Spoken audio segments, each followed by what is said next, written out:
Chantal Bali, bonsoir à tous. Eh bien, nous allons vivre ensemble ce passage d'une année à l'autre, comme le passage de la Porte Sainte, en cette année de la miséricorde. Jésus est la porte, nous passons par lui d'une année à l'autre avec la Vierge Marie. Le Père André-Marie Bénédictin Potier, poète, peintre, nous accompagne dans ce passage avec sa foi ancrée dans l'espérance, avec la sagesse évangélique d'un moine qui sait traverser toutes les tempêtes de la vie pour nous apporter du bonheur. Père André-Marie, bonsoir. Bonsoir Chantal et bonsoir à tous les auditeurs qui nous écoutent dans ces dernières minutes de l'année, en espérant que l'année prochaine va être merveilleuse, pleine de bonheur, de bonnes heures. De bonnes heures. Et pour éclairer ce bonheur et ces bonnes heures, ce bonheur de couleurs et de lumière, Eva, qui est peintre aussi, apporte sa touche personnelle de beauté pour réveiller en nous l'enfant qui sommeille. Eva, bonsoir. Bonsoir les éditeurs, oui. Cette année nous appartient à chacun de savoir lui sourire, l'accueillir, la bénir par notre confiance en la foi, être simplement amour, tendresse, droiture dans nos actes, nos pensées, nos comportements. Et moi, je vais vous dire... Voilà déjà de beaux vœux. Merci Eva. Eva, c'était cette impertinente qui, il y a encore un quart d'heure, était au restaurant. Et puis, elle trempe sa cuillère dans sa tasse de café. Et en 30 secondes, il y a un visage de Christ qui apparaît sur sa serviette. Avec la cuillère qui trempait dans le café, un visage... Voilà. Un sourire de Jésus. Oui. Eh bien, elle apporte le sien avec le sourire de Jésus et le sien unis. Qu'on offre à tous les auditeurs, comme ça qui apparaît et puis qui va disparaître parce que sur une serviette, c'est jeté à la poubelle. Et l'amour, c'est toujours pour rien. Et ça jaillit. C'est du gratuit, c'est du beau, ça apparaît à part être. À part être. Oh, c'est magnifique. Alors peut-être, présentez-nous un petit peu, Eva. Vous connaissez depuis longtemps. Comment ça s'est passé votre rencontre combien de temps? Depuis la nuit des temps. Alors, c'était un petit peu notre discussion pour arriver à déterminer la date. Je pense que la date exacte est 1994. 1994, oui, c'était au siècle dernier. On n'est pas si vieux que ça. Voilà, 1994. Alors, Eva peint des Christ, la beauté, la lumière. C'était à Megève. C'était sur Megève, oui. Sur Megève, sur la Haute-Savoie, j'avais deux ateliers qui ont basculé sur la Beauce.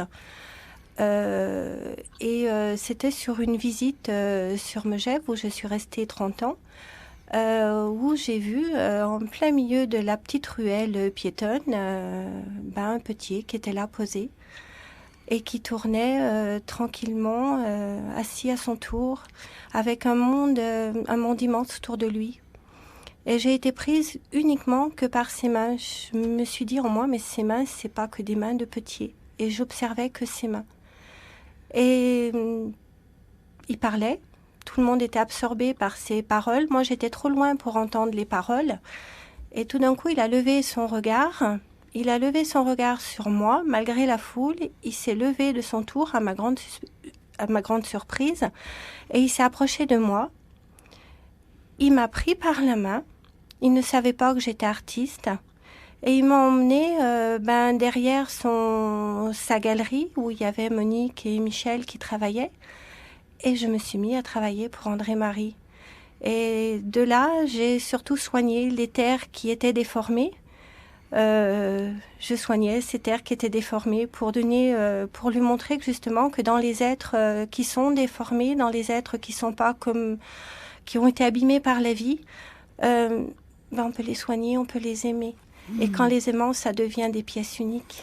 Et cette impertinente a pris une de mes poteries qui était un petit peu bosselée, un peu ratée, et il y a façonné un ange qui prenait la forme de la poterie abîmée, et c'est devenu une pièce extraordinaire que je ne voulais d'ailleurs pas vendre, jusqu'au jour où quelqu'un me dit « Mais cette pièce qui est là sur la cheminée, ça coûte combien ?» Ah, je dis « Ça c'est un cadeau pour les pauvres, donnez ce que vous voulez. » Et les gens étaient très généreux, et ton ange, ton ange sur une poterie déchue, est devenu une œuvre d'art. Faire du beau avec ce qui aurait pu être raté. Je rappelle que le mot péché en araméen se dit rater la cible. Moi j'avais raté et puis tu es venu faire un chef-d'œuvre. Je pense pas que c'était raté. Non, c'était en cours de... Complètement. C'était à prendre, c'était à attraper. Oui. C'était à caresser, à embellir. Saisir le moment. Pour voir qu'il n'y a jamais rien de gâché. Oui, caresser, embellir. Et c'est la vie, la vie, rien n'est perdu. Non. Et si on pouvait saisir tous les moments difficiles, durs, ou peut-être qu'on croit rater de cette année qui s'achève, pour justement les auréoler de rêves, de bonté, de pardon. Oui.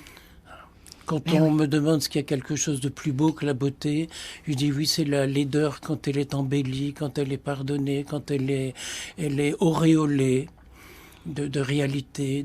Et quand quelque chose est raté, il y a toujours une raison. Donc ça peut être pour chacun d'entre nous une occasion de grandir, une découverte, un enseignement. Bien sûr, quand on vit la vie comme ça, on est toujours dans son mouvement de création. Et quand tu me dis qu'il y avait toute une foule qui m'entourait en permanence, c'est vrai. Et je me souviens que des gens m'écrivaient souvent « Mes pères, on est allés sur la place de Megève, vous n'êtes plus là. Megève est vide. » Pour quelqu'un qui parle d'amour dans la rue, Megève était vide parce que il y avait rien derrière, c'était plat. Et là, j'ai un jour découvert une chose bien triste.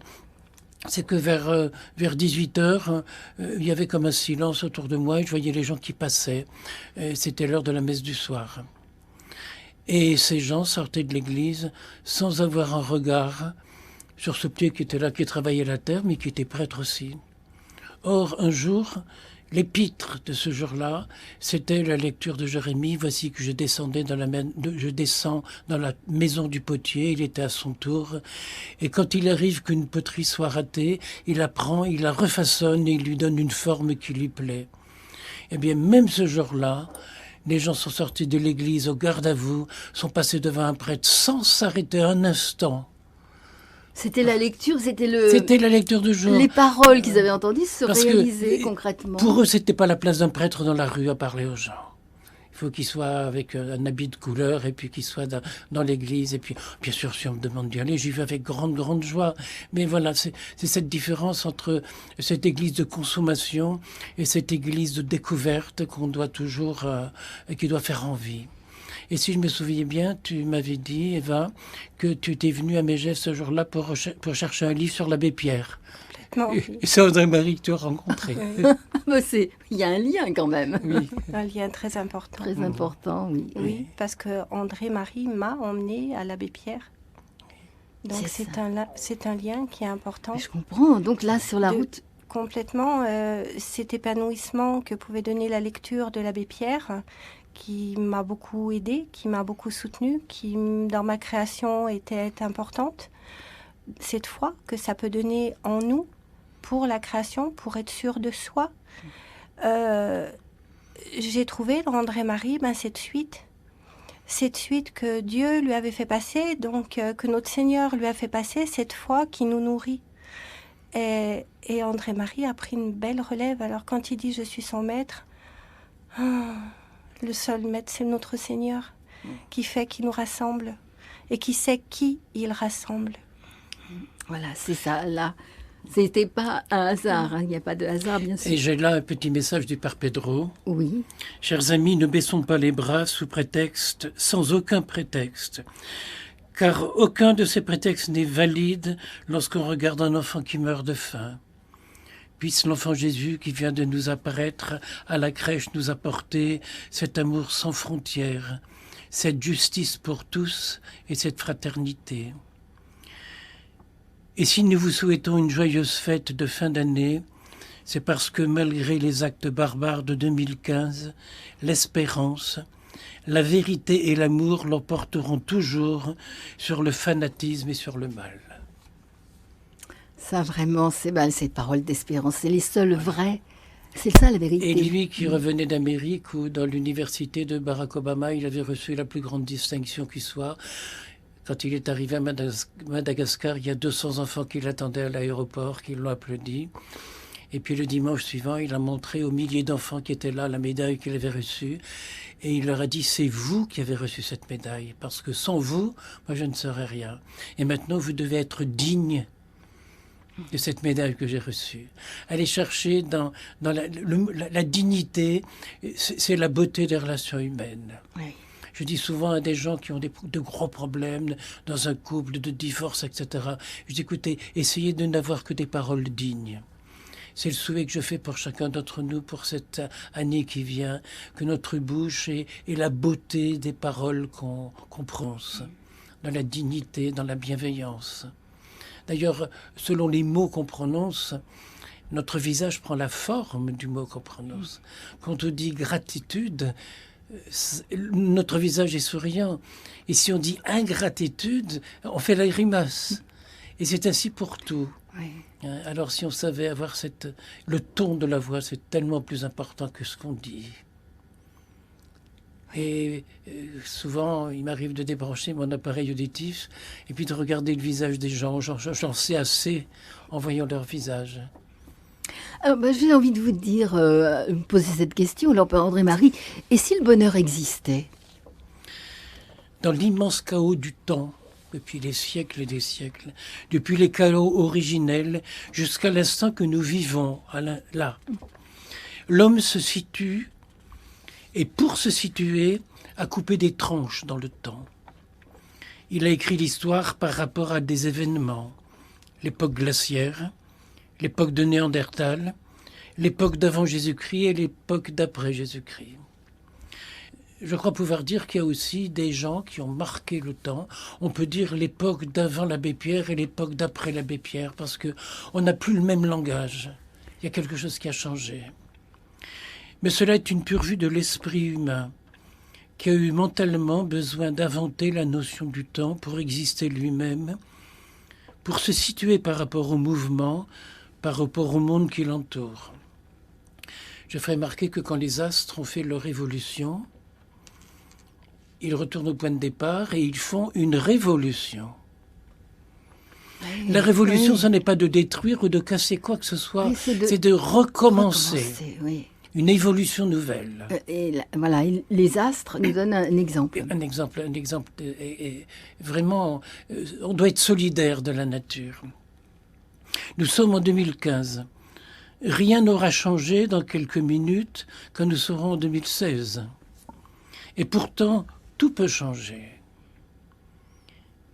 Faisons-en l'expérience, ici, là, tout de suite, dans le studio de Radio Notre-Dame. Arrêtons le temps, comme par un arrêt sur image, et prenons-le de nous regarder. Et je demande aux auditeurs de regarder ceux avec qui ils sont, de poser leur regard, par le regard pénétrer dans l'autre, de nous offrir un regard, le temps d'un sourire. Et si on fait un sourire, ça s'entend, la voix est transformée. Là, nous sommes en train de changer le temps, d'accueillir ce qui vient, durant l'année qui vient, d'accueillir l'autre, de lui offrir par un sourire ce qu'il y a de meilleur en nous, et par le même sourire d'aller réveiller ce qu'il y a de meilleur en lui. Mais on est des sorciers si on arrive à vivre ça banellement. Ce même regard de bienveillance, nous l'offrons cette nuit qui précède le jour de l'an. Nous l'offrons à chacun des auditeurs, humblement, simplement, individuellement, presque fraternellement et amoureusement. Voilà qu'on entre dans la vie privée de chacun des auditeurs pour leur souhaiter ce qu'il y a de meilleur, avec un oubli de ce qui a pu être triste, de ce qui a pu être ténèbres dans le temps qui passe. Voilà que le monde bascule. De l'indifférence, nous passons à la bienveillance.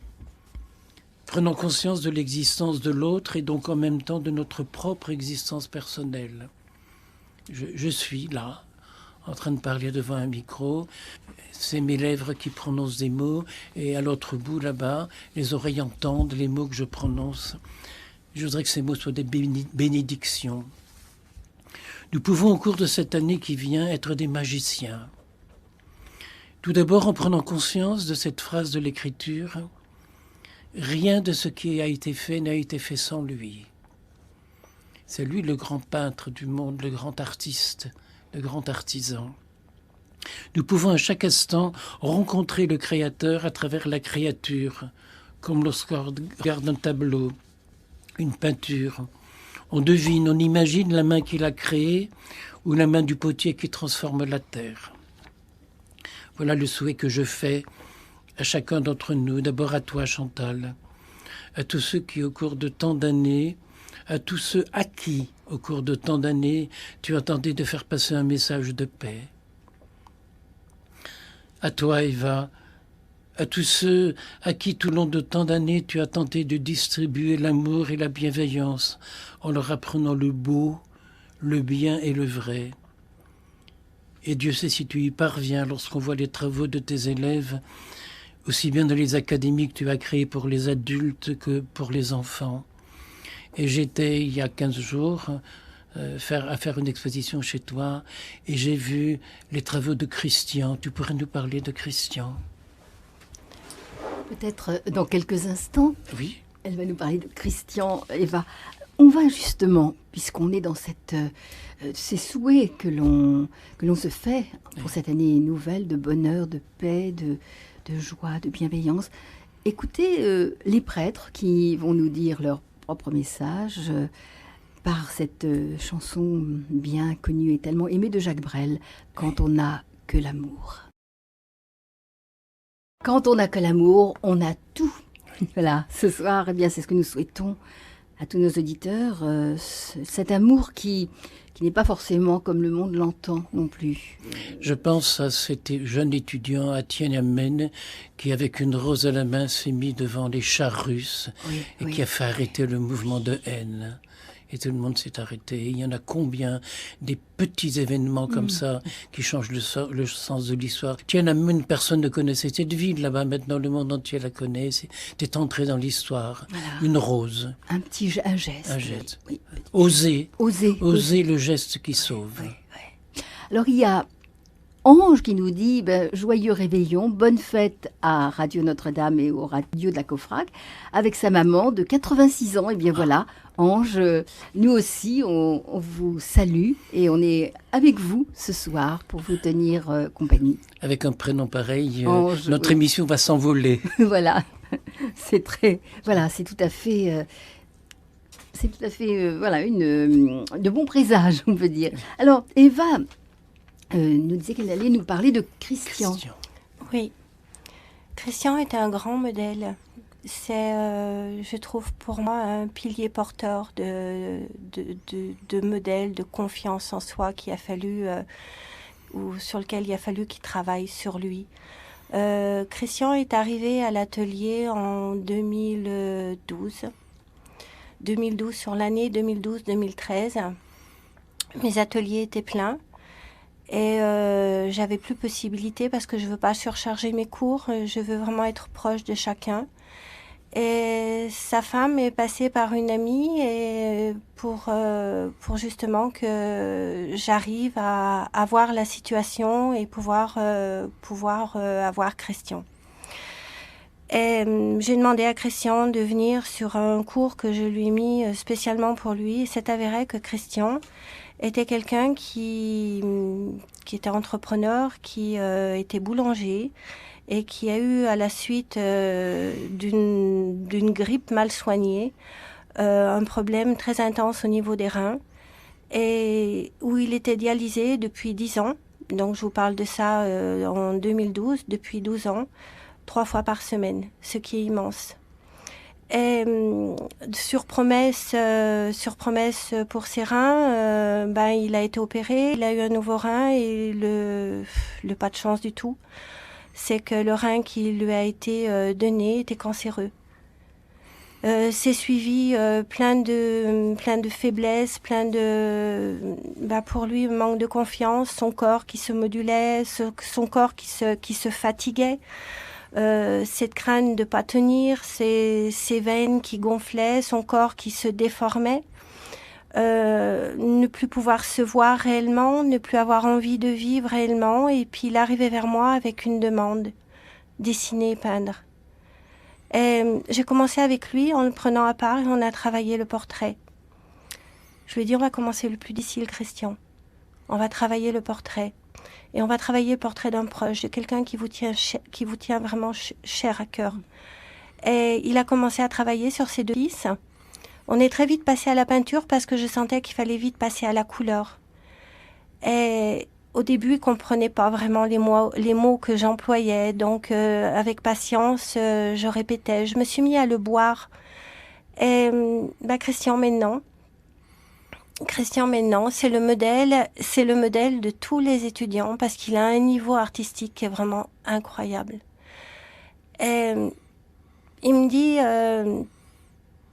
dit, tu m'as eu presque mort. J'ai dit non, Christian. Non. T'étais plein de vie.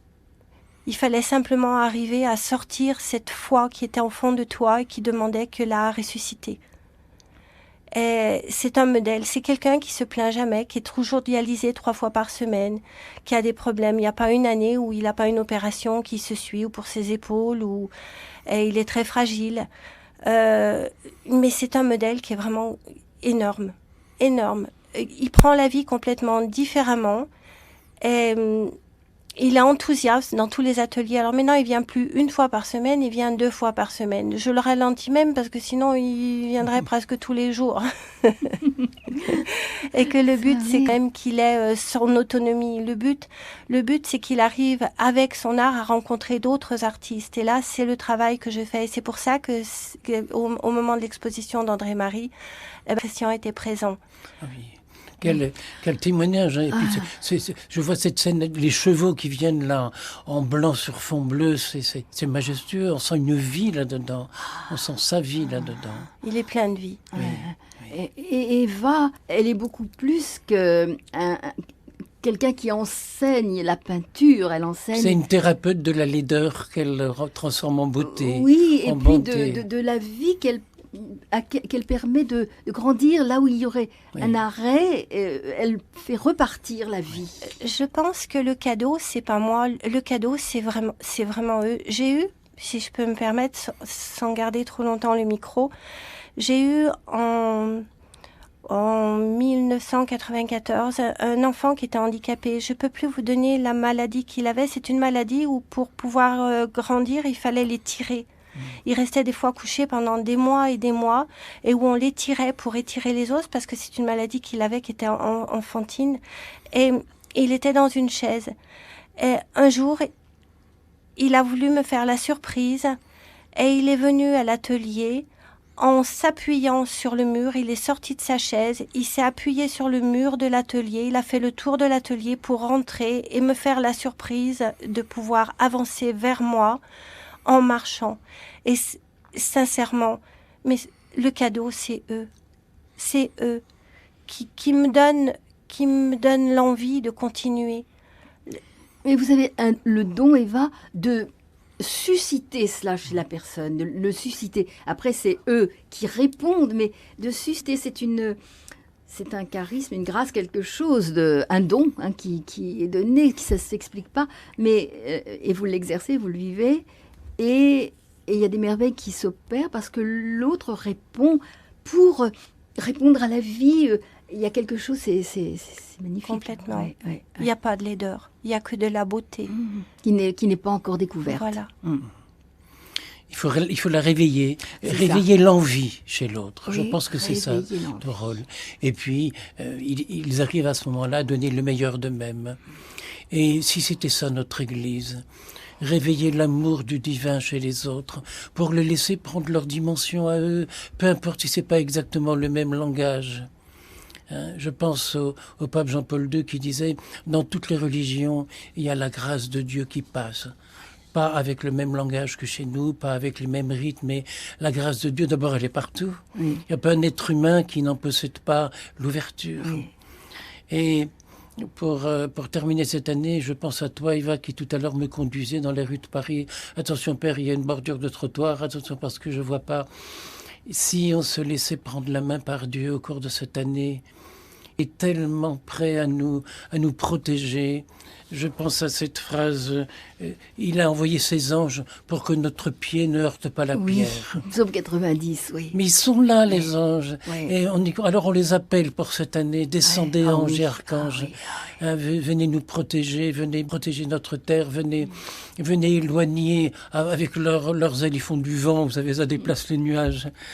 On va s'envoler au cours de cette année, on va se laisser conduire, on va se laisser s'éveiller l'amour qui dort en nous.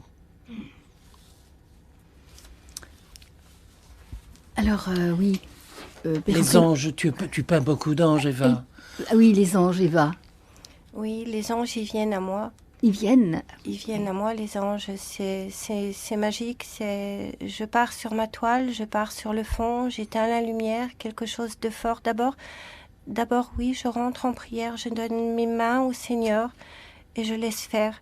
Et quand je réclaire, il y a des choses fortes qui se passent dans ma peinture et là, j'ai comme des petits messages qui me disent ici, suis ici. Je commence à suivre et c'est toute une ronde d'anges qui apparaissent avec des lumières intenses.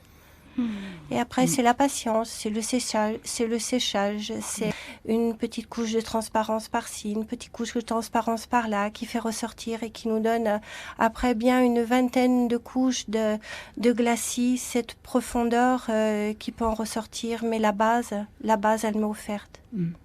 La technique, je l'ai acquis, mais la base, elle m'est offerte. C'est les deux conjointement, mais bien sûr, la grâce est donnée. Et puis, il faut la technique, il faut le côté humain, c'est notre humanité qui doit se façonner pour accueillir pleinement la grâce. Pourquoi tu décris là ce que je fais? La base, l'argile, elle m'est offerte. Oui. Et puis mes doigts s'y mettent, et puis la forme prend naissance comme ça, sans même regarder, parce que la technique, j'ai pu l'acquérir en 40 ans. Et tu peins depuis combien de temps, Eva? Je pense sincèrement, je n'ai pas de date devant moi. Je me suis toujours connue à peindre et je me suis toujours connue à avoir une foi grandiose. Oui. Et puis laisser venir. Laisser venir la forme, laisser venir la beauté. On sent qu'il y a quelque chose de commun. Alors, deux artistes, la peintre et potier, et peintre aussi. Et vous avez la même démarche, on peut dire, quelque chose de commun dans la démarche. Oui. Avec cette foi, c'est le fond qui émerge, comme décrivait si bien Eva avec ces anges qu'elle accueillait. Ma démarche à moi, elle est pour servir. André-Marie, il sert le Père Pedro, il suit le Seigneur. Je reste à dire que ma foi, elle est là pour m'apporter vers les démarches d'André-Marie, pour le soutenir, de façon à ce que rien ne se perde sur tout son travail, sur sa vie de moine, sur ses souffrances. Et pour tous ces enfants, il faut que quelque chose continue derrière pour tous ces enfants. Ma démarche, elle est là. Et je pense que toute cette vie artistique que j'ai eue, qui est-elle été aussi difficile en vie de femme qu'en vie d'artiste, elle était pour apprendre et pour être prête au moment voulu, lorsque ça sera le moment voulu, de savoir quoi faire et que faire pour que ça persiste. Et pourtant, on est des kilomètres, on est très loin de l'autre, et puis cette même démarche continue depuis, regarde Monique qui depuis 30 ans est au service de la demeure. À l'heure actuelle, chaque jour, on reçoit 30 à 40 lettres, et il y en a bien plus de la moitié dans lesquelles il y a des chèques du Père Pedro, de la part des auditeurs de Radio Notre-Dame. C'est une manne tous les matins quand le courrier arrive. C'est extraordinaire. C'est cet amour qui passe à travers notre travail, à travers nos rêves, et puis qui s'en va nourrir des petits là-bas à l'autre bout de la planète. Oui. C'est ça l'amour, hein, le véritable. Oui. Chacun mettant ce qui lui est donné, sa capacité offerte justement. Je pense que chacun se retrouve dans les mots d'André-Marie. Et en se retrouvant dans les mots d'André-Marie, il trouve une issue à ce monde qui est souvent cru au niveau des informations, souvent difficile à passer. Et ils prennent espoir que le beau peut exister. Et comme c'est comme les pas, quand on fait un pèlerinage, un pas plus un pas, on fait des milliers de kilomètres et on arrive à terme. Et c'est comme une goutte d'eau. C'est comme une goutte d'eau, c'est toutes ces gouttes d'eau qui nous remplissent l'océan, qui nous remplissent ces rivières. Et on est capable, tous ensemble, en suivant ces mots, en laissant cette sensibilité à l'intérieur de notre cœur, de pouvoir donner, si ce n'est petit. On n'est pas obligé de donner des zéros et des zéros, si ce n'est que petit. Parce que le petit devient grand. Et on n'a pas dit qu'elle va être une grande marcheuse. Mais Saint-Jacques de Compostelle, Lourdes, etc. Ah bon? Dans la solitude, avec son chien, Napoléon. Napoléon. Voilà, en bonne compagnie. Oui. Pour marcher jusqu'à Compostelle, Lourdes, tout ça. Lourdes. Lourdes, juste Lourdes. J'ai pris le chemin de Saint-Jacques de Compostelle pour aller à Lourdes. Pour aller à Lourdes, d'accord. En combien de temps? 2 mois. 2 mois. 40 jours exactement. À ma grande surprise en arrivant, sans ayant vraiment compté les jours, 40 jours. 40, c'est un chiffre, hein? Oui, symbolique. complètement. Ouais. Dans la solitude, dans la prière, dans l'espérance, dans l'attente. Si on doit parler du chemin, on n'est jamais dans la solitude. On a plein de belles choses qui nous arrivent tous les jours, plein de belles rencontres qui nous arrivent tous les jours. Et quand on commence à démarrer, qu'on a un poids puissant sur le dos, entre ce sac à dos qu'on s'est mis sur le dos parce qu'on a peur de manquer, de partir dans le désert, alors que c'est pas le cas du tout.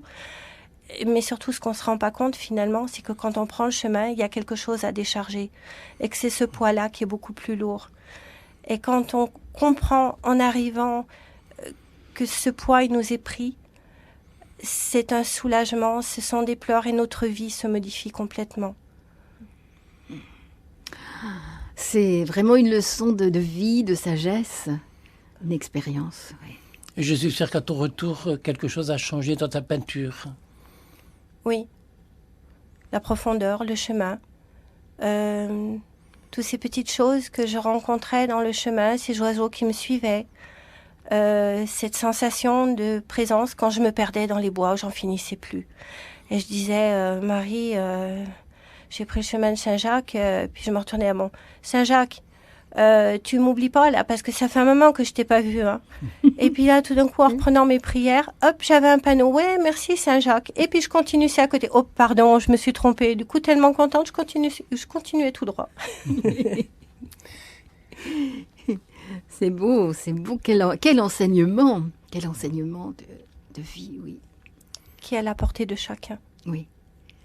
Mais il faut prendre le chemin. Il faut démarrer, il faut oser. Ouais. Comment on fait pour commencer à prendre le chemin, Eva? C'était un peu spécial. Ce sont 2 rêves qui m'ont appelée au chemin. Mais c'est vrai que ça s'est nourri 2 ans avant par des pèlerins que j'ai reçus qui s'étaient perdus ou c'était pas du tout le chemin, que j'ai accueillis pendant 10 jours, que j'ai remis sur pied, que j'ai fait connaître au village. J'ai fait un repas, c'est un petit village à Praville, en Eure-et-Loire, que j'ai fait connaître aux habitants. Une petite quête s'est faite, ça leur a permis de continuer et d'aller jusqu'à vers André-Marie. Et surtout, ils étaient vraiment en piteux état tous les deux. Ils étaient partis depuis 3 ans avec un très très beau projet. Et le problème du chemin, c'est que quand on est trop sur le chemin, on n'arrive plus à le quitter. Et c'est un petit peu comme un bon gâteau, si on le prend de trop, on en est malade. C'est ça, la juste Et mesure. elle a chez elle un gîte pour accueillir les pèlerins, justement. On va en reparler dans quelques instants. Après avoir écouté Linda Lemay, Je veux bien t'aimer. Voilà, c'est une aussi... Canadienne. Oui. On devine son accent. Je veux bien t'aimer. Linda Lemay, je veux bien t'aimer. Alors j'ai bien envie de faire cette prière au bon Dieu. Je veux bien t'aimer. Est-ce que tu entends ce que je dis là? avec l'accent avec l'accent canadien. Oui. Très souvent, j'ai pris l'habitude maintenant, quand je dis la messe, on a la grande chapelle et la toute petite chapelle chez Sylvie, et quand on est 3 ou 4, brusquement, sans y faire attention, je prends Jésus à témoin, et puis la messe, ça continue un dialogue avec lui, cette grande icône du Christ ressuscité. C'est né comme ça, j'ai pas fait exprès, mais comme ma vue ne permet pas, m'oblige à laisser la Bible et puis le rituel sur le côté, alors je célèbre par cœur. Et puis de temps en temps, ça dévie. Ça dévie dans l'amour. Je veux bien t'aimer. Est-ce que tu entends ce que je te dis là? Il entend tout. Il entend tout. Et il répond. Oui. Tout au cours de cette année, on peut lui parler, on peut se confier à lui, on peut attendre la réponse. Fermer les yeux et puis dire, voilà, je suis. Et puis on prononce le mot qu'on a envie d'être et puis on le remercie parce que c'est déjà arrivé. Oui, sûr que déjà c'est là. Je veux pardonner, Seigneur, et puis merci de m'avoir donné comme modèle ton pardon. Tu pardonnes tout. Et nous on calcule pour pardonner, est-ce que je dois lui pardonner, est-ce qu'il mérite que je lui pardonne? Oh, ces affreuses combines qu'on a avec l'amour. Je veux bien t'aimer, sans condition. Mais en cette année miséricorde, on va... Oui. Mais je trouve monstrueux qu'on fasse une année de la miséricorde. On n'est pas humain si on n'a pas la miséricorde en nous. Mais oui, mais Père André-Marie, vous êtes déjà... Mais voilà, chacun avance à son pas. Voilà, donc, comme dit Eva, la vie, elle est arrivée, il y a des fois besoin d'un petit coup de pouce pour la faire grandir. Alors justement, cette année de la miséricorde, c'est pour nous aider et puis nous entraider mutuellement et ceux qui, voilà, pour tirer... Mais tu sais, Chantal, le petit coup de pouce, c'est quelquefois une grosse baffe de la vie. Hein. On en a reçu combien, toi, chez toi, dans ta vie? Moi, de mon côté accro, des grosses baffes qui finissent par devenir... Ça se termine en caresse, les grosses baffes. Je pense à cette petite mendiante en Bourse. Je l'ai connue dans le ventre de sa maman. Et puis je l'ai vue bébé, et puis je l'ai vue porter des bébés. Et puis elle vient le matin, bien sûr. Marie-Claire, elle a tous les droits. Alors le matin, elle vient tendre la main, je lui donne à manger pour ses enfants. À midi, elle revient encore tendre la main. Je lui donne encore. Et puis le soir, elle revient encore. Alors je dis, écoute, ça suffit. Hein. Je lève la main. Je dis, ça sert à quoi ça? Elle me dit, comme tu veux. Ou bien pour une baffe, ou bien pour une caresse, ou bien pour une bénédiction. Ah, il y a le choix. Il faut voir son raisonnement à elle. Elle me dit, Père André-Marie, il est là, aujourd'hui, il va donner à manger à mes enfants. Oui. Et puis demain, il sera plus là, mais mes enfants auront encore faim. Et après-demain, et la semaine prochaine, il sera plus là, il sera loin. C'est étonnant, cette petite mendiante, quand j'arrive, avant que j'arrive à Madagascar, je ne fais aucune publicité, elle le dit partout. Elle le dit à la prison. Elle le sait. Le père va arriver. Elle le devine, elle est branchée. Et ça étonne mes amis de façon extraordinaire. Les amis qui sont là-bas nous disent « On apprend que tu vas venir par Marie-Claire ». C'est cette petite mendiante qui pleure quand je m'en vais, qui se jette dans mes bras, qui m'apporte ses enfants. Et son premier, le petit Pierre que j'ai baptisé, je dis, ce pauvre gamin, il va avoir comme modèle une maman alcoolique qui est saoule tous les soirs. Eh bien, le petit Pierre est premier en classe. Et quand il rentre à midi, c'est lui qui fait cuire le riz pour ses petits frères et sœurs. Et puis qui appelle maman, le riz est cuit. Et le soir, c'est qu'il les met au lit, qu'il les borde, les petits. On se demande où il est allé chercher ça, parce que... Mais c'est comme ça. Alors on me dit, c'est parce que je l'ai baptisé. N'importe quoi, ils disent. Mais je crois que quand on baptise un enfant, il faut le regarder dans les yeux. Et à chaque fois, je découvre qu'il se passe une étincelle de lumière. J'ai les yeux d'un enfant à qui on va donner la lumière de Dieu. Elle se reflète et c'est mon grand bonheur d'aller réveiller ce qui est déjà éveillé, parce que c'est pas endormi chez un être humain. Mais ça peut être abîmé des fois. Ça peut être abîmé. Ouais. Mais il suffit de peu de choses pour désabîmer, pour mettre de la beauté, pour mettre de la confiance. Ça passe à travers une caresse, ça passe. Et puis très souvent, je m'adresse aux bébés. En fait, c'est aux parents que je m'adresse. Hein, mais quand on s'adresse à un bébé, la maman est tout à fait à l'écoute. J'ai remarqué une chose. Il y a plusieurs mamans, il y a plusieurs enfants. Il y a un bébé qui pleure. Ben, on n'a qu'à regarder le visage de la maman. Elle reconnaît les pleurs de son enfant et son visage en porte la marque. Et si le bon Dieu portait la marque de nos bêtises, de nos pleurs, de nos larmes, de nos cris de désespoir, de nos cris d'espoir, les larmes de Dieu dans les yeux des pauvres, ça existe. Et quand on les a vues une fois, on les recherche après parce qu'on ne peut plus s'en passer. Ça donne un courage, ça crée l'amour en nous, ça réveille le meilleur. Oui, Père André-Marie, quel bonheur pouvons-nous attendre de l'année qui vient ? Alors on va aller chercher très loin dans l'histoire. C'est Épicure qui disait déjà « Il faut méditer sur ce qui procure le bonheur. Puisque lui-ci présent, nous avons tout, et lui absent, nous faisons tout pour l'avoir. » C'est un combat d'espérance pour l'homme que d'avoir le bonheur.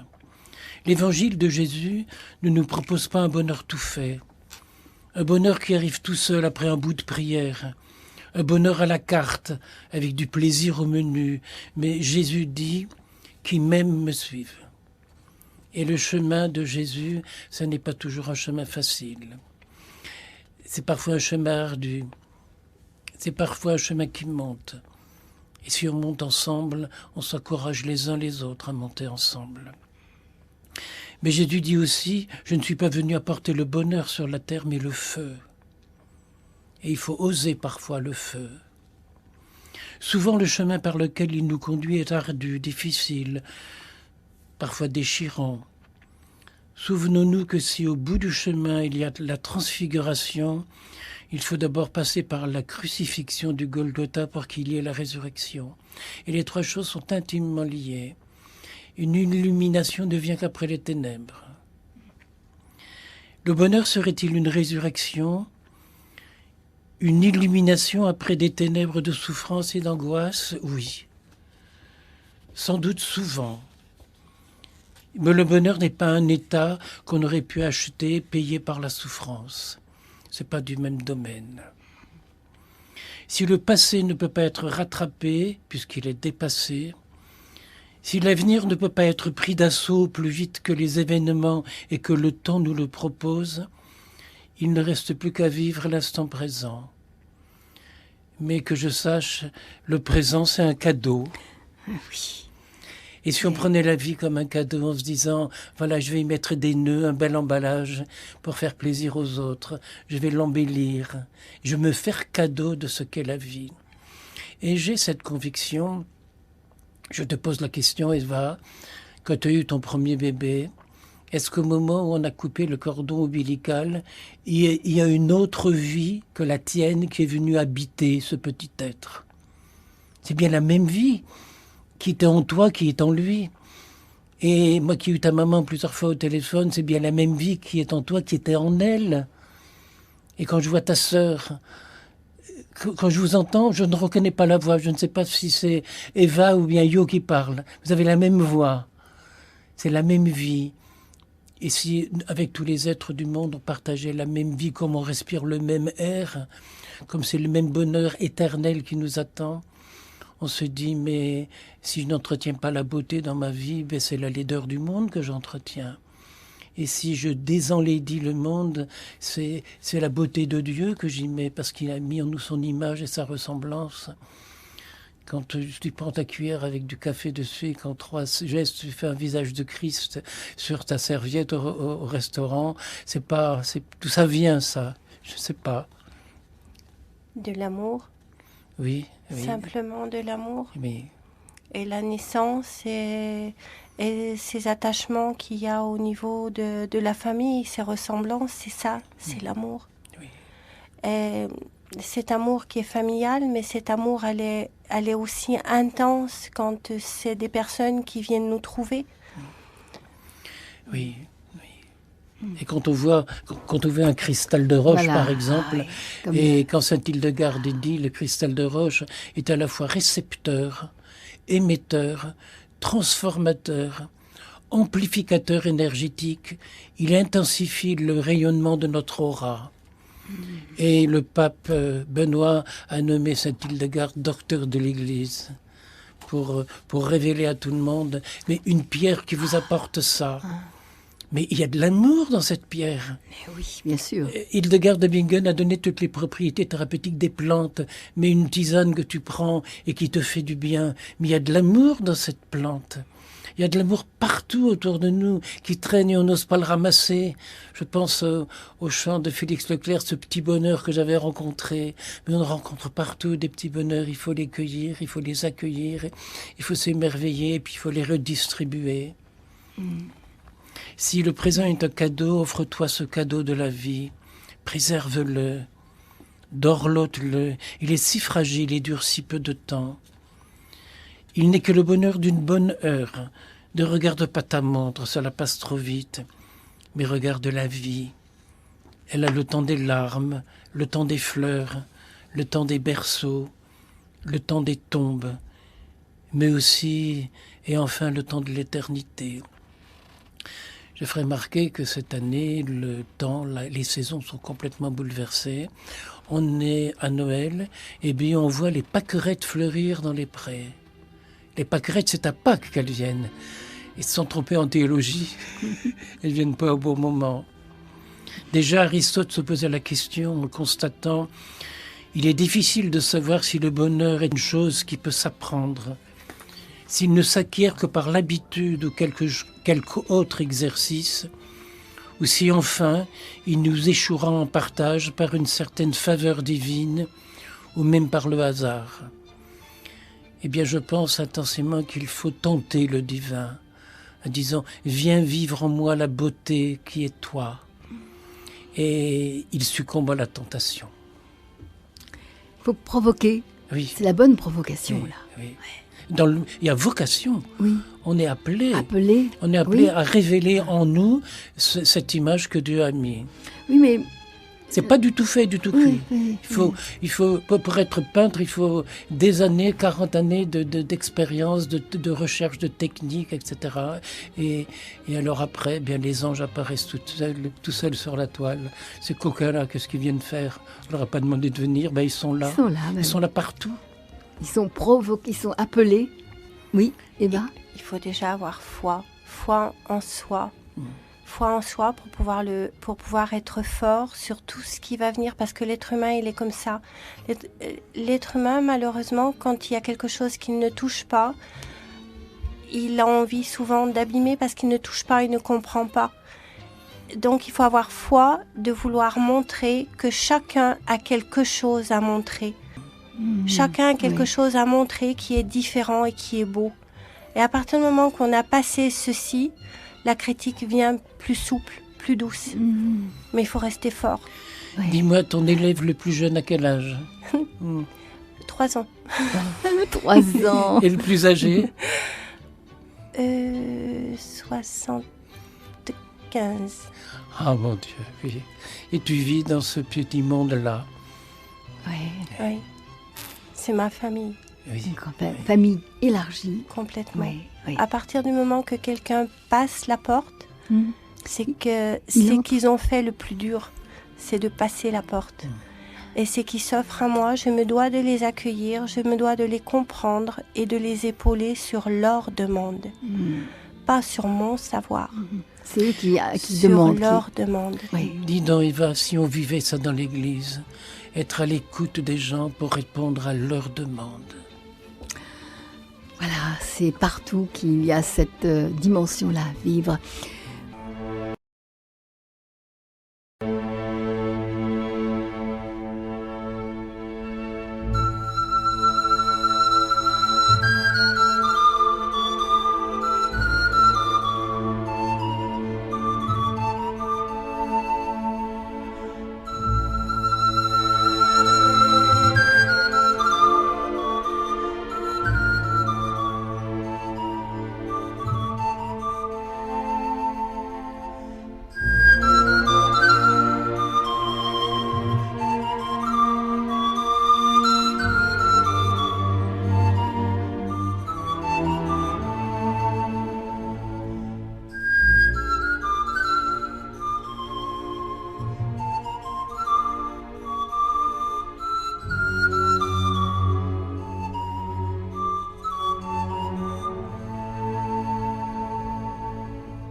D'une année à l'autre, il est tout juste 23 heures.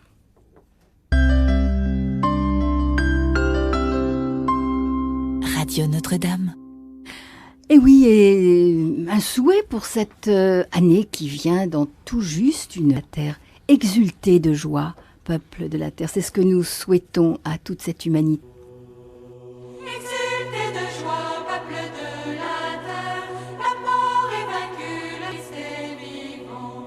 Exultez de joie, peuple de la terre, la mort est vaincue, le Christ est vivant. Que le soir rempli de l'Église, les déserts étaient arides, que la steppe exulte et fleurisse, qu'elle se couvre de fleurs. Exultez de joie, peuple de la terre, la mort est vaincue, le Christ est vivant.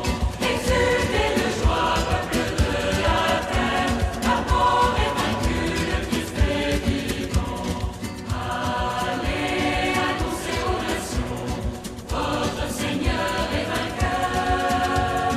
Fortifiez les mains affaiblies, les genoux qui chancellent. Exultez de joie, peuple de la terre, la mort est vaincue, le Christ est vivant. Exultez de joie, peuple de la terre, la mort est vaincue, le Christ est vivant. Dites au cœur des vaillants, soyez forts, ne craignez pas. Car voici venir votre Dieu, Jésus vient vous sauver. Exultez de joie, peuple de la terre, la mort est vaincue, le Christ est vivant. Exultez de joie, peuple de la terre, la mort est vaincue, le Christ est vivant.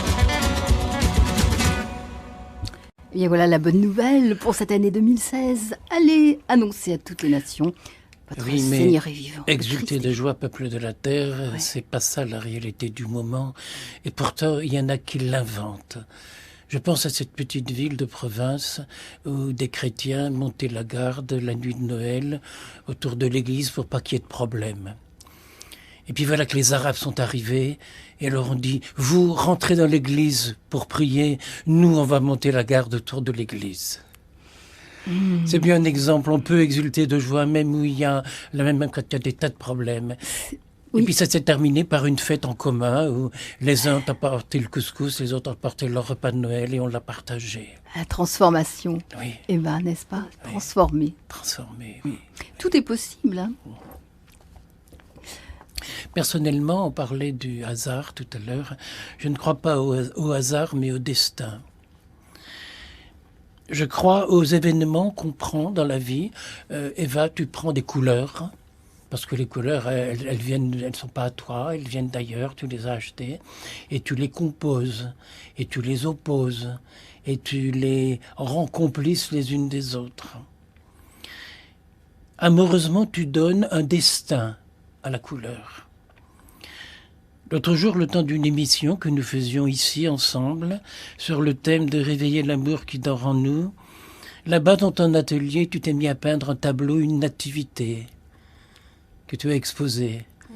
Et l'émission terminée, sur mon portable, tu m'envoyais la photo de une très grande nativité qui fait plus d'1 mètre carré, où on voit tout un peuple justement qui s'appuie sur la Bible. Complètement, oui. Tout à fait étonnant, cette capacité de création. Nous, on essayait de dire, et toi là-bas, tu faisais. Elle traduisait en Oui. couleur, en lumière, oui. Ce qui pourrait presque se faire dans le studio. On en a parlé. La salle des démangeait pas. Une prochaine fois, tu amèneras une toile, et Oui. puis pendant qu'on parle, tu vas te moquer de nous sur... Tu vas nous croquer, tu vas nous... C'est pas moquer, c'est Non, mais- finalement, de par les paroles, poser ce qui est fort, ce qui vient nous faire parler, ce Oui. qui nous appelle, Oui. ce qui nous fait éclore, Oui. Naître. naître. Oui, c'est ça. Eva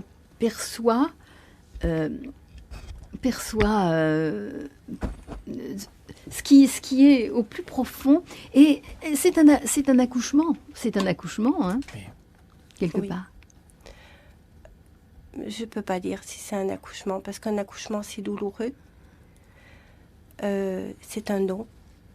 Mais c'est pas, je ne vais pas dire que c'est un don de moi, c'est un don qu'on m'offre. C'est une naissance, peut-être. C'est quelque chose, c'est quelque chose que je découvre sans arrêt. À aucun moment, on me dit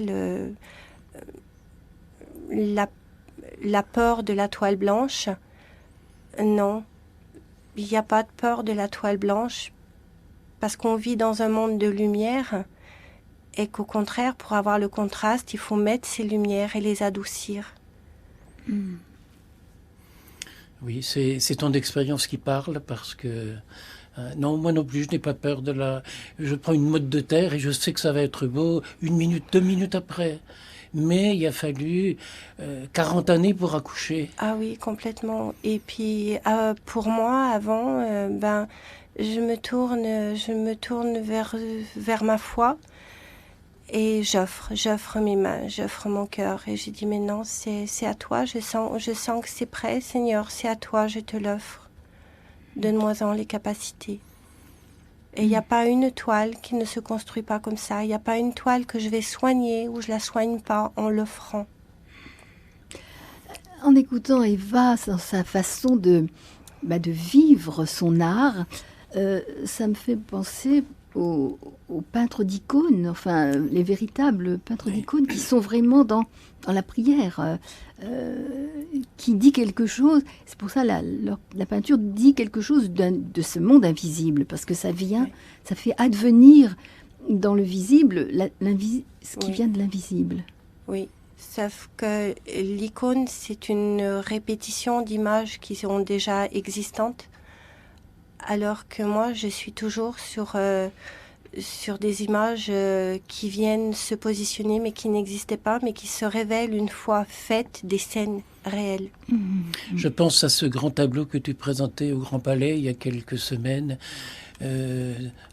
Combien de fleurs il y a sur le même tableau, et celles qu'on devine et celles qui sont bien dessinées, on reconnaît leur espèce, et les autres qui sont là en naissance, j'ai essayé de les compter, mais c'est pas possible. Je dois bien constater que le bonheur est tout à fait relatif. Pour un malade, c'est la santé, pour un chômeur, c'est le travail, pour un célibataire, c'est une vie de couple. C'est la raison pour laquelle il n'existe pas de recette au bonheur de la vie. C'est un jardin qui n'a pas de frontières. Ceux qui prennent les roses est déjà le printemps pour les roses est déjà l'automne pour la tulipe. Ainsi va la vie. La terre a un cœur trop grand pour enfermer ses enfants dans la prison d'un calendrier. Je vous disais tout à l'heure, les pâquerettes, elles sont là cette année à Noël. Aujourd'hui, ouvre-toi à cette partie de toi qui n'est ni ton corps, ni tes sens, ni tes émotions. Au-delà de tout cela, tu découvriras le mystère de ta propre vie. Et je me demande, Eva, quand estimes-tu que ta peinture est terminée? Quand tu arrêtes? C'est très complexe. C'est très complexe parce que c'est mon cœur qui me dit quand c'est suffisant. Oui. Et il y en a que je vais mettre de côté, comme une que j'ai ressortie il n'y a pas très longtemps, qui a fait tout un chemin de vie avec moi. Je l'ai commencée en 1999. Je sentais qu'elle n'était pas finie. Donc elle a été encadrée, elle a été exposée 1 ou 2 fois, mais sans l'envie qu'elle parte, parce que je sentais qu'il manquait quelque chose dedans. Et la dernière fois, je cherchais simplement un fond de toile, et je suis retombée sur ce fond, sur cette peinture, qui reflétait la mère et l'enfant. Et là, je l'ai vue finie, j'ai dit, c'est bon, je l'emmène, je sais comment te finir. C'est-à-dire que je n'ai pas dit, je sais comment la finir. Je lui ai dit, je sais comment te finir. Je lui parle comme je vais parler aux fleurs, comme je vais parler aux insectes, comme je vais parler à Napoléon, mon petit chien, comme je parle à l'air, comme je parle à l'eau, comme je parle à tout ce qui est vivant, parce que tout nous permet de vivre. Donc ma toile, elle est vivante. Si je veux qu'elle vive, si je veux qu'elle interpelle, il faut la faire vivre. Et c'est aussi la même technique que j'emploie pour mes étudiants. Quand ils travaillent, je leur dis, il faut que ça soit plus vrai qu'une photo. Il faut que ça soit vrai ce que vous avez dans le cœur. Et ils font, et c'est beau, et je suis fière d'eux. Fière d'eux. Ouais. C'est vraiment tes enfants. Ah oui. Oui, des plus grands aux plus petits. Oui. Et des fois avec des caprices aussi, Oui. aussi grands qu'ils soient. Oui. Père André-Marie, quel rêve de bonheur fait le petit Juan qui ne dort pas la nuit pour son église en ce début d'année 2016? Il venait l'année précédente de lire la lettre ouverte à l'église du 3e millénaire du père Michel-Marie Zanotti. Alors la nuit suivante, il rêva. Il rêva pour nous d'une église éprise de merveilleux, saturée de surnaturel, imbibée d'évangile, mais surtout insoumise aux idées reçues. Il rêva et va d'une église dominée par le souffle de l'Esprit de Dieu, qui habituellement mène les saints par le bout du nez, au milieu de la misère des hommes, et de manière imprudente. Vous savez, héberger des paumés, des sortants de prison, tous ces gens-là, mais quelle imprudence! Et pourtant, il n'y a pas d'autre solution. Héberger des gens qu'on ne connaît pas, je me refuse de demander leur identité. À la demeure, on connaît le prénom des gens, c'est tout. On n'a rien besoin de savoir. Ça leur donne la chance de commencer quelque chose de nouveau. Le passé, je n'en connais rien. Il rêva d'une église enrichie de ciel, d'arc-en-ciel. Une église fan des anges et des saints, amis des étoiles, des poètes, des peintres, des rêveurs, et pas seulement du journal télévisé. Il rêva d'une église qui prendrait en compte une bonne fois pour toutes les faiblesses des hommes, ses failles, ses négligences, non pour se repentir, mais pour ne pas s'étonner de trouver les mêmes faiblesses chez les autres. Quand on reconnaît ses faiblesses, on pardonne chez les autres. Il rêva d'une église qui montrerait Dieu par son amour, plus qu'elle ne le définirait par des prédications et des mots vides. L'amour, ça rend avide. C'est l'envers du décor. Il rêva d'une église qui ne prononcerait le nom de Dieu qu'avec des larmes aux yeux, mais avec le sourire aux lèvres. D'une église moins parlante et plus aimante, qui, comme un aimant, attire même les vieilles ferrailles rouillées, et qui, comme un amant, pardonne les défauts de son aimé. Je pense au prophète Osée, ce qu'il a osé dire dans l'Ancien Testament. L'amour qu'il avait pour l'infidèle. Il rêva d'une église qui ne se prendrait pas trop au sérieux, puisque la gravité, paraît-il, selon Montesquieu, ressemble au bonheur des imbéciles.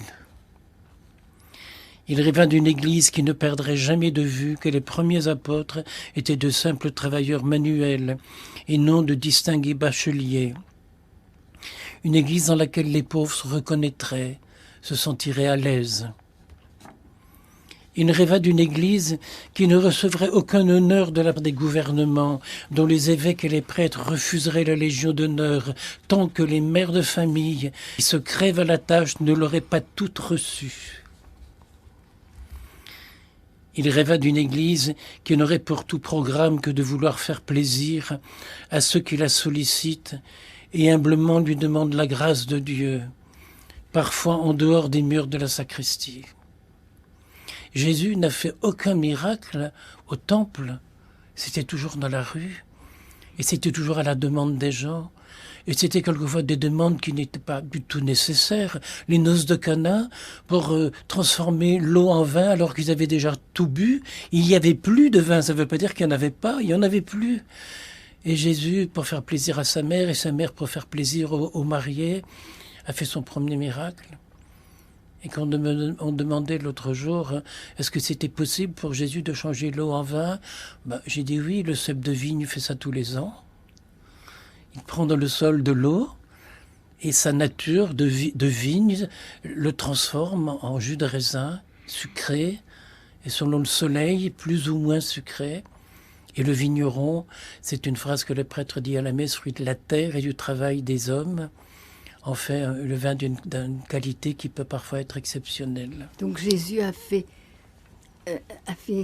surgir dans ce miracle quelque chose que la nature fait lentement. On peut dire quelque part, il y a... je crois qu'Eva a quelque chose à nous dire. Oui. Est-ce qu'il est possible de faire changer le visage des gens avec un grand sourire? Est-ce qu'il est possible de ramener dans la tristesse du regard sur cette pauvreté qu'on peut trouver dans Paris et de voir un regard s'épanouir? Eh bien oui. Parce que quand on est accompagné d'une personne qui porte l'amour du Seigneur, qui sait regarder autour de lui, qui avance et qui sait rencontrer les personnes, leur donner la main, leur parler tout de suite avec leur langue, ce qui est incroyable. Et quand on voit le regard qui se lève, qui sont étonnés, parce que très souvent on ne parle pas le français, et que la bonne langue a été trouvée, et ce regard qui s'épanouit, cet échange qui va dans ce regard je vais pas dire de ces mendiants, parce qu'ils sont là en attente de quelque chose, mais dans l'attente, et oui, ils tendent la main. Mais ce qu'ils ont le plus attendu et ce qu'ils ont le plus retrouvé en échange, c'est ce regard d'amour qui a été aussi fort chez eux que chez le père André-Marie. Toi, t'es une cafeteuse, tu vas raconter à tout le monde ce que je fais dans les rues de Paris. Mais quel bonheur de voir ces gens tordus, ces gens courbés se redresser, puis leur sourire. Puis j'ai la chance, je connais pas beaucoup de mots, mais le cancer Roumania, je dis te iubesc, que je t'aime, et tu vois là, cet amour qui fleurit dans leurs yeux. Cette petite vieille, elle dans l'église, tout près de Beaubourg. Et puis on est repassé après, elle nous faisait des grands signes de loin. Et cette maghrébine qu'elle me bénit, elle fait le signe de la croix. Puis je sais à quel coin de rue ils sont, et je les recherche, je dis tiens, il n'est pas là aujourd'hui celui-là. Où est-ce qu'il est? Au coin de la rue des Otages, il y en a toujours un petit qui est là. Il est affreux, il est laid, il est crasseux, il est mal rasé, il n'est pas rasé du tout. Et sa barbe pousse de hirsute dans tous les coins. Et puis quand il me fait un sourire, qu'est-ce qui devient beau? Tu racontes des choses comme ça, Eva, mais moi j'ai vu un tableau chez toi, à l'exposition de Bonneval, qui représente une tête de Christ. Et puis quand on le retourne, on le met à l'envers, c'est la Vierge Marie qu'on voit. Comment tu fais? Et quand on le prend en photo, c'est le Père qui apparaît. Oui. Je continue le rêve du petit moine qui ne dort pas la nuit parce qu'il le vit dans les rues de Paris de temps en temps. Et c'est aux auditeurs de Radio Notre-Dame que je dois cette chance de venir depuis des années à Paris tous les mois et de pouvoir aimer ces gens auprès de qui on ne s'arrête pas. Il rêva d'une église qui considérerait la Sainte Hostie comme un remède à la misère et aux faiblesses humaines et non comme une récompense à nos prix d'honneur. Ils ont tous le droit, le don du Saint-Esprit, c'est de redresser ce qui est tordu et de réchauffer ce qui est froid. Il rêva d'une église dont toutes les messes seraient célébrées avec une telle ferveur et une telle beauté que le ciel passerait pas la porte d'entrée, même des chapelles les plus tristes. Il rêva d'une église ultra patiente et compatissante aux égarements de chacun. Il rêva d'une église qui ne s'occuperait pas de la sexualité des hommes, mais plutôt de l'amour qu'ils ont dans le cœur et qui brille dans leurs yeux. Il rêva d'une église dont la tendance naturelle, pour ne pas dire instinctive, serait d'excuser le mal et la misère, plutôt que de les dénoncer, de les juger, de le condamner. Et j'aime beaucoup ce mot instinctive. Ça devrait être un instinct pour l'homme de se tourner l'année de la miséricorde vers la misère des autres et de lui mettre un sourire. Il rêva enfin d'une église qui ne serait pas fouineuse de fautes et de vices et qui passerait son temps à trouver des circonstances atténuantes à la pauvre âme humaine qui est bien souvent meilleure qu'on ne le croit. On croirait entendre le pape François. Merci, Père André-Marie. Mais écoutez, on a l'impression que vraiment, l'Esprit Saint a programmé parler de l'Église et Didier Barbelivien chante « Même si tes églises ». C'est une musique de résurrection. Oui, tout à fait. Oui. Triomphe, Oui. triomphal. Oui. Voilà, c'est pour entrer dans cette année Voilà, nouvelle, pleine d'espérance. Alors, Père André-Marie, Jésus nous propose-t-il dans l'Évangile un rêve ou une recette au bonheur d'interrogation? Je vais vous livrer un secret. Tout à l'heure, on était au restaurant. On nous a versé un verre d'eau. Et puis avec Eva, on a pris ce verre d'eau à deux mains chacun, le même verre. Et puis se raconter l'histoire de cette eau qui existe depuis des milliards d'années, qui a été nuage, qui a été vie animale, vie végétale, vie humaine. Et puis on l'a là entre les mains. Et puis on a communié, chacun son tour, à ce petit verre d'eau. On peut faire ça avec cette année qui vient, la prendre en main, la cajoler, je veux dire, on fera ensemble quelque chose de beau, de bien, de vrai, parce que le temps existe depuis toujours et il existera jusque dans l'éternité, et on va le saisir l'instant qui vient. Il y a dans l'Évangile 7 recettes de bonheur, les 7 béatitudes. Mais ces béatitudes ne sont pas toujours des situations agréables. Bienheureux les pauvres. C'est pas drôle la pauvreté. Bienheureux ceux qui ont faim et soif, mais ils en crèvent. Bienheureux ceux qui pleurent. Y a-t-il déjà eu dans l'histoire du monde autant de larmes qu'à l'heure actuelle? Bienheureux serez-vous si l'on dit toutes sortes de mal contre vous à cause de moi. Il n'y a pas une semaine qui se passe sans que j'apprends des choses nouvelles à mon sujet. Maintenant, ça m'amuse. Le bonheur consisterait-il donc à dépasser le malheur? Comme si une bonne heure n'a que 60 minutes, le malheur n'en a pas plus. À chaque minute qui passe, tu peux prendre conscience qu'il est grignoté par le temps, et le malheur diminue. Un jour, une poignée de main, si tu en prends conscience, peut mettre du sourire dans la vie et celle des autres. C'est la raison pour laquelle ces pauvres gens que je rencontre dans les rues, je leur cache un billet dans la main et je ne lâche pas la main jusqu'à ce que cette main au contact de... Oh, je me souviens à Madagascar, on distribuait à manger à toute une foule qui était là, et puis dans un coin, il y avait un homme qui était là, assis par terre, d'une maigreur incroyable. La peau de son ventre, c'était comme des vieux rideaux qui pendaient. Il était la tête entre les mains, et je me suis approché de lui, j'ai mis la main sur son épaule. Il a retiré ses mains, et qui cachaient ses yeux caverneux, c'était un aveugle. Il savait pas qu'on distribuait à manger. Alors je suis allé dans la poche, il y a la poche de droite avec... les petites monnaies, puis à la poche de gauche avec les grosses monnaies, je lui ai donné un billet à l'époque c'était 10 000 ariari. Puis je me dis, le pauvre homme, il sait pas ce que je lui donne, et s'il savait ce que c'était, il aurait un sourire. Mais il a pris le billet, il l'a approché de son oreille, il a froissé le papier. Et il a reconnu au bruit que faisait le papier que c'était quelque chose qu'il n'avait pas souvent. Et alors il s'est mis à sourire avec un regard étonné. Et puis... cet homme s'est levé, il m'a mis à genoux par terre, il m'a accroupi par terre.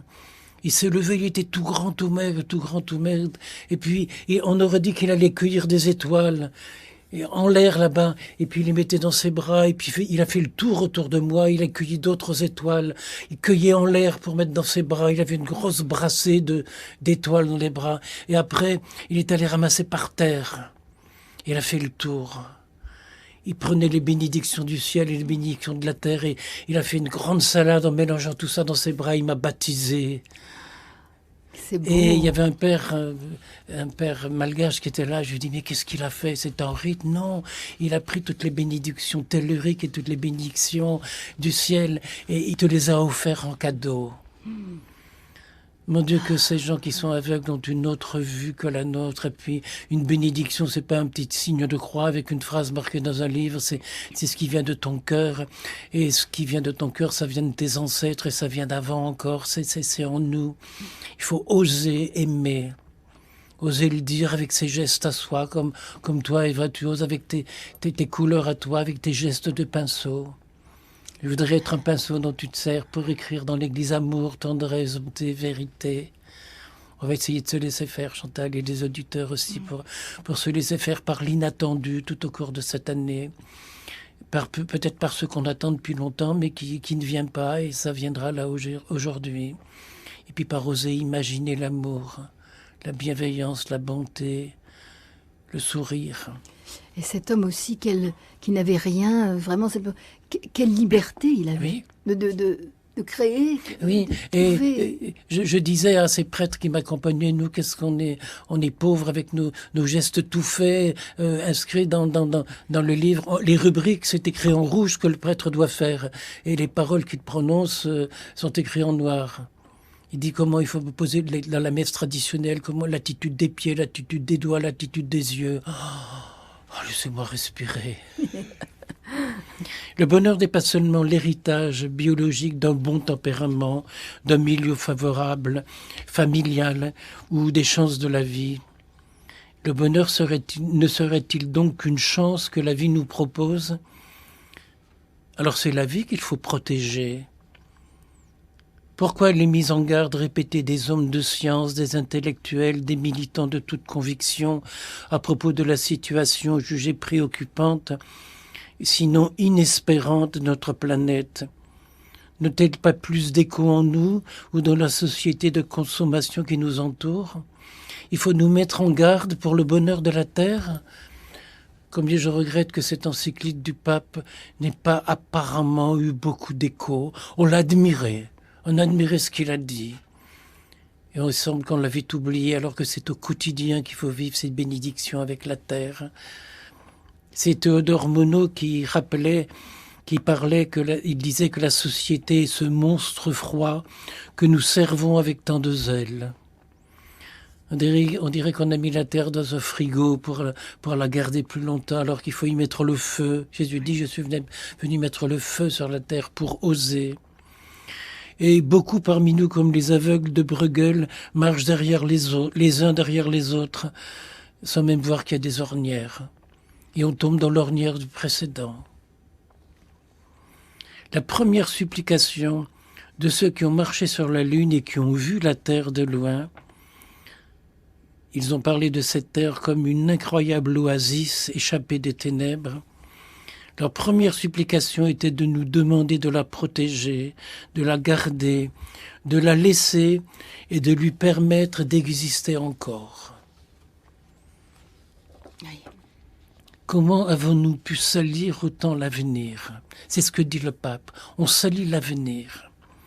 Mon bonheur consiste peut-être à ne pas être complice de cet état de fait et à protéger le bonheur lorsque je le rencontre. Et je pense à Félix Leclerc qui chantait ce petit bonheur que j'avais rencontré. Si tu le rencontres, accueille-le, ouvre-lui ta porte, ouvre-lui ton cœur, ouvre-lui ta vie. Il n'attend que cela pour venir t'habiter, te prendre un abonnement au sourire. Voilà, je propose aux auditeurs de prendre cet abonnement cette année et dans toutes les circonstances, essayer de voir la vie avec humour, avec humour. Voilà que je suis à la porte et je frappe, dit le Seigneur. Et si quelqu'un m'ouvre, j'entrerai chez lui et je souperai avec lui et lui avec moi. Tout à l'heure, Yvonne était dans un restaurant qui s'appelle Le Paradis. Et puis, sur le mur, à côté de notre table, il y avait le bon pasteur qui vient frapper à la porte. Et grandeur nature. Et la mamie qui était là dit, c'est son mari qui l'a mis là. C'était mon mari, je pense qu'il allait être mort maintenant. Il y a ce bon pasteur à la porte dans un restaurant. À chaque instant, nous avons l'honneur d'avoir cet invité qui vient frapper à notre porte. Tous les jours de l'année, on l'aura. Mais il n'a pas toujours le visage que nous attendons. C'est parfois à travers des visages grimaçants de souffrance, de haine, de désespérance que nous pouvons le rencontrer. L'abbé Pierre disait en définissant Dieu, « Je suis amour » nous a fait à son image, capable d'aimer. Chaque fois que je manque à l'amour, je suis hors la loi. Humblement et avec persévérance, il faut continuer l'effort, jamais fini, pour que l'homme chaque jour voie, aime et serve en chaque humain souffrant l'éternel amour mystérieusement présent en lui. C'est ça la foi, je crois, c'est de voir un sourire qu'on peut faire naître sur un visage qui n'est vraiment pas beau à voir. On en a vu des choses cet après-midi, Eva. Quel bonheur. On est dans le rêve. Et un jour, j'ai reçu un poème qui est sur mon frigo avec beaucoup d'autres, avec les psaumes de l'Évangile. Celui-ci, je l'ai reçu justement le premier jour de notre rencontre. C'est Monique qui m'avait fait choisir ces petits textes. Et celui-ci, comme tous les autres d'ailleurs, il est sur mon frigo. Et il me dit « Nourris tes rêves, tu te prépares à les vivre. » Oui. Le rêve est une recette, un bonheur. Ne pas s'arrêter dessus, les mettre avec douceur en action. J'ai écrit ça, moi. Oui, c'est ce que j'en ai rajouté. Prie le Seigneur que je puisse le vivre, mettre l'amour en action, Oui. en liberté. Alors au frigo, il va bien conserver ce texte-là. Surtout, c'est que il nous permet d'avancer dans la vie et de savoir qu'il ne faut pas s'endormir sur les rêves qui sont là justement pour nous nourrir. Il faut les prendre. Il faut avancer avec. Il faut y croire. Il faut les concrétiser. Oui, les concrétiser, les réaliser. Un rêve qui devient une réalité, c'est la vie. C'est 2013, c'est 2016. 16, oui.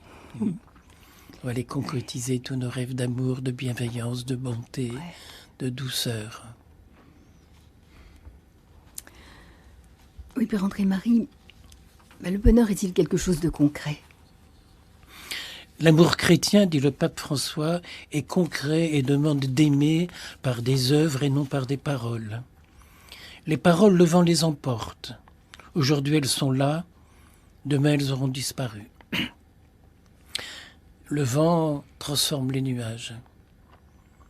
Mais je pense à Paul-Émile Victor qui avait dit à son épouse, tu sais, moi, la foi, Dieu, je ne sais pas ce que c'est. Moi, je suis un scientifique, j'ai besoin de prouver, j'ai besoin qu'on me prouve. Mais si un jour, dans l'au-delà, je découvre qu'il y a quelque chose ou qu'il y a quelqu'un, je te le ferai savoir. Et le jour de ses funérailles, au moment où son cercueil allait être immergé dans la mer, sa nièce qui était là, une petite fille, dit à l'épouse de Paul-Émile Victor, regarde le ciel. Et il y avait un magnifique cœur dessiné par les nuages, mais tout à fait la forme d'un cœur, et qui restait là, alors que le vent déforme les nuages sans arrêt. Pendant 1 heure, le temps de cette célébration, ces nuages ont gardé la forme parfaite d'un cœur. S'il y a quelque chose de l'autre côté, je te le ferai savoir. Eh bien, il y a l'amour de l'autre côté. C'était signé. Hein. C'était tout à fait signé. Oui. Il a su trouver, justement, le symbole pour l'exprimer. Oui. Malheureusement, selon le mode de vie qui fonde notre politique économique, le bonheur ne peut venir que de l'élévation de notre niveau de vie. Mon Dieu, où va-t-on ? Qui propage ces idées reçues ? Les médias, bien sûr, la télévision en tête. Quand cette dernière diffuse à outrance un modèle de bonheur lié à la richesse, à la beauté, à la jeunesse, qui rehausse nos standards de comparaison. Les jeunes n'ont plus que ça comme comparaison.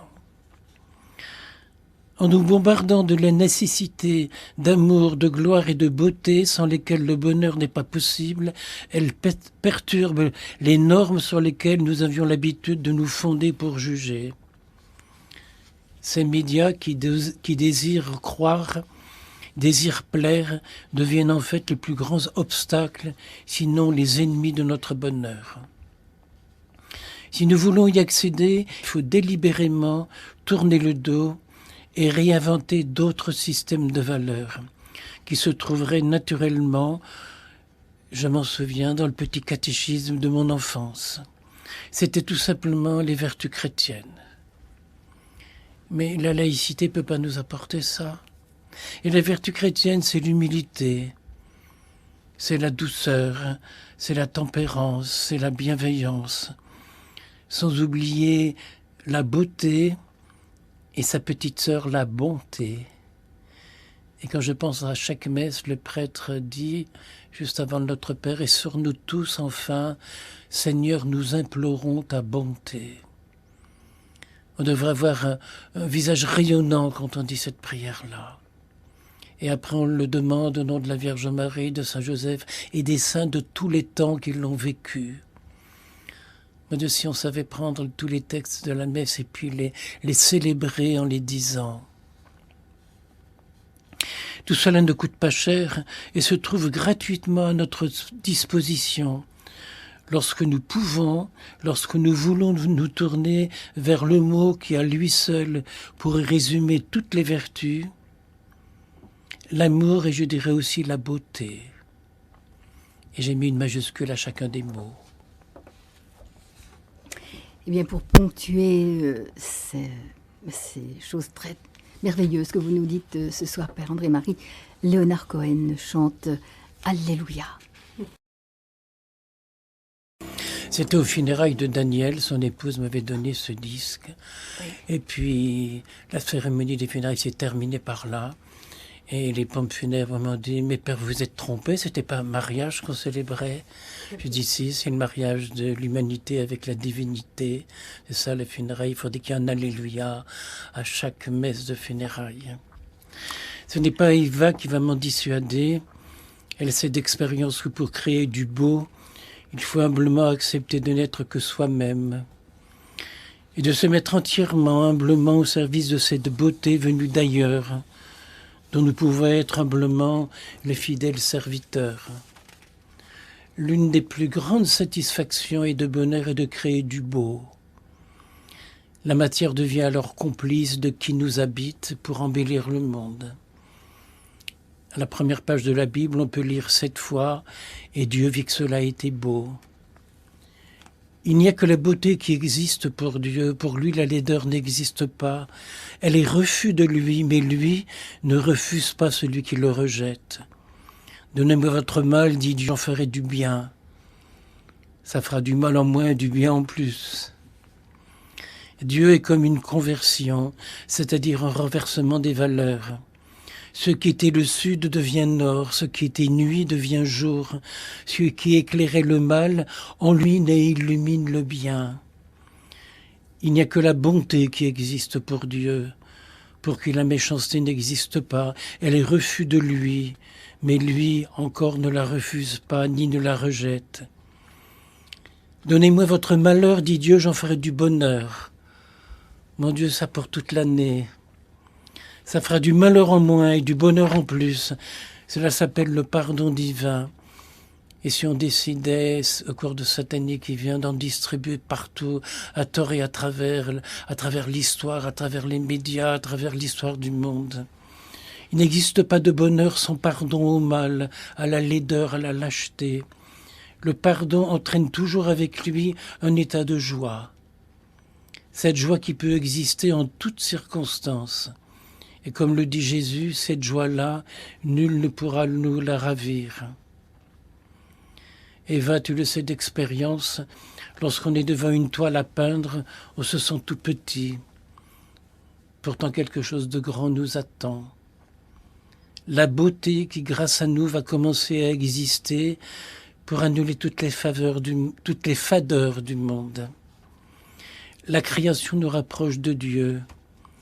Comme lui, nous recherchons le beau, le bon, le vrai, mais c'est lui qui nous permet d'y atteindre.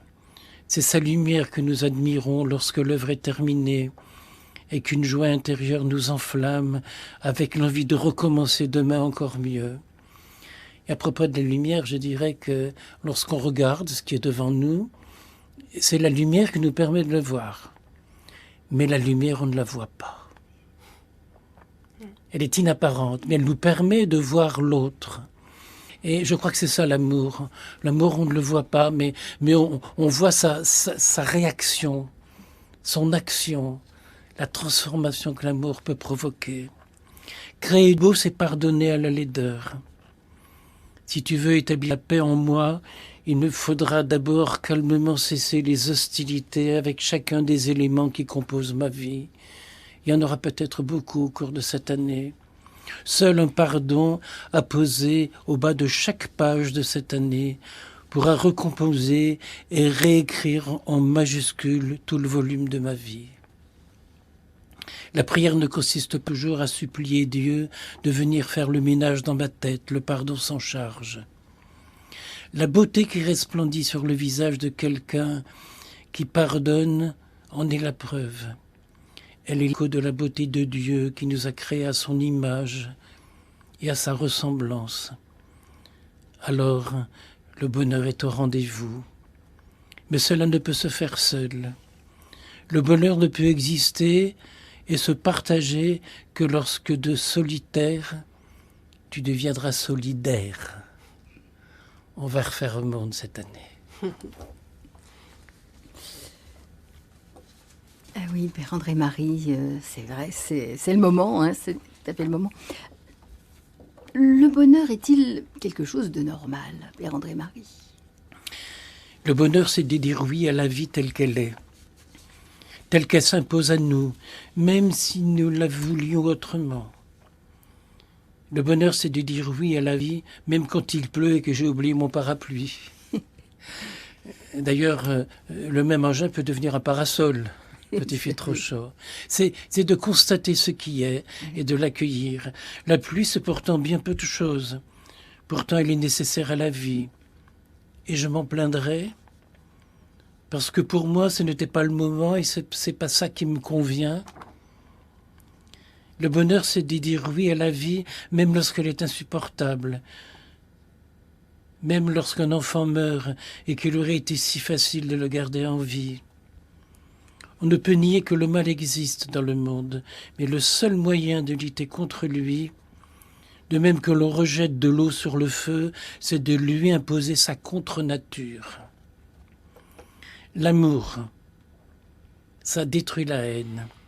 C'est alors, oui, j'en suis sûr, que le mal recule en hurlant de terreur. C'est comme l'eau bénite que les comment appelle-t-on les prêtres, les exorcistes jettent après le diable. Ils se sauvent. On n'a qu'à prononcer le nom de Marie. Ouais. Je ferai remarquer qu'Eva s'appelle Eva Maria. Eh bien, Eva, Ève, Ève, Ave, Marie. oui.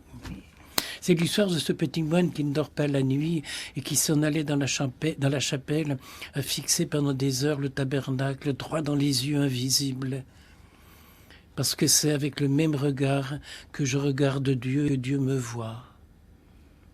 J'ai passé des heures quand j'étais jeune moine, dès qu'on avait un moment libre, j'allais dans la petite chapelle du Père Abbé, nichée là dans les combles, et puis je regardais le tabernacle, mes yeux immobiles, et puis il y avait quelque chose en moi qui disait « Tu me vois, toi ? Moi je te vois pas, mais je sais que tu es là. » Il en est de même du bonheur. Réjouissez-vous du bonheur des autres, dit le Dalai Lama, car ainsi chaque occasion devient un moment de joie pour vous. Réjouissez-vous lorsque vous êtes heureux, car aimer autrui ne peut se faire en oubliant de s'aimer soi-même. Et cela vous aide à développer confiance et foi. La manière dont vous vivez, expérimentez et teintez les circonstances de votre vie détermine la façon neutre, heureuse ou malheureuse dont vous ressentez ce que vous vivez. Le bonheur dépend de vous et aussi le bonheur dépend des autres. Une pensée de bonheur est une pensée de guérison pour le corps et l'esprit. C'est aussi une pensée de pardon à la souffrance et au malheur. Cette pensée du bonheur rejoint et prend les apparences d'un rêve et d'une réalité. Dans ce domaine, ce n'est pas le résultat qui compte. Encore faut-il, pour bien voir, avoir cette volonté sereine de vivre amoureusement chaque instant de sa vie, de cueillir un à un les instants de bonheur, et puis pour le moment d'en rester là. pas aller chercher plus loin, comme si on voulait fouiner, comme si on voulait réussir, comme si on voulait imposer quoi que ce soit. Demain, on verra bien. J'ai dit, on verra bien. Quel regard on va poser là maintenant sur 2016 qui arrive? Eh bien, on va poser un regard d'amour. On verra bien. Et le mal, on ne le verra pas. On va oublier, on va faire semblant de ne pas le voir. On va recréer, on va... Beaucoup de peintres, je ne sais pas comment tu fais, Eva, commence par les teintes foncées et éclaire et mettre de la lumière et de la lumière. Et moi, je termine toujours par du doré, mes peintures. Eh ben moi, je commence par la lumière pour l'emmener au foncé et pour revenir à la lumière. Je laisse la lumière dessous.